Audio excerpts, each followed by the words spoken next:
Children, there are certain definitions which are asked in the board exams regarding contours, and one of them is to define contours.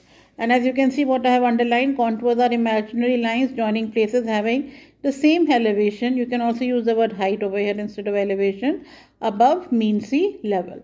This much is exactly what you have to write, nothing more, nothing less, and you get your marks.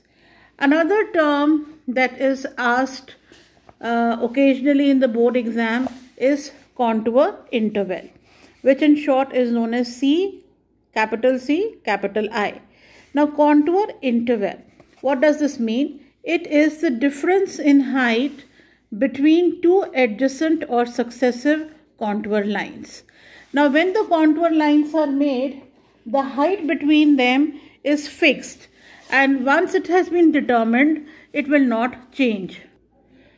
The contour interval of a map is always mentioned at the bottom in the lower half of the map, where you have the scale given. Then they mention certain information.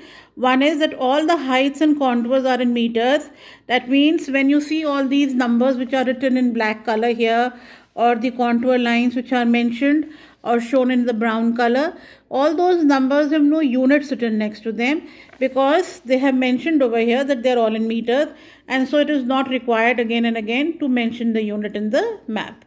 The second thing is the contour interval, which is 20 meters.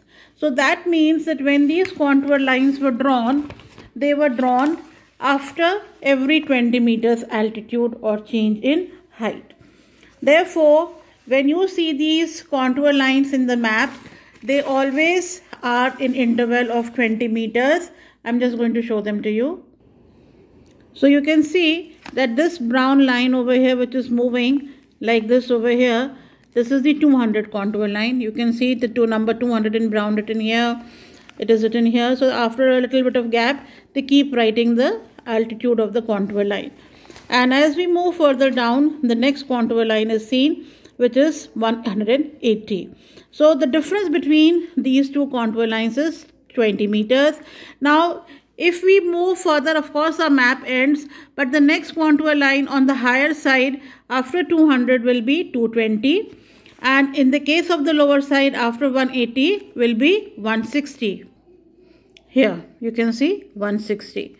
And of course, once again, if you see the spot heights of the surrounding areas, they will all be in the range of 160, 68, 169, 154. So they will all be in that particular order only. And of course, again, the map is ending here around the same range of 157, 158, but before 160, below 160.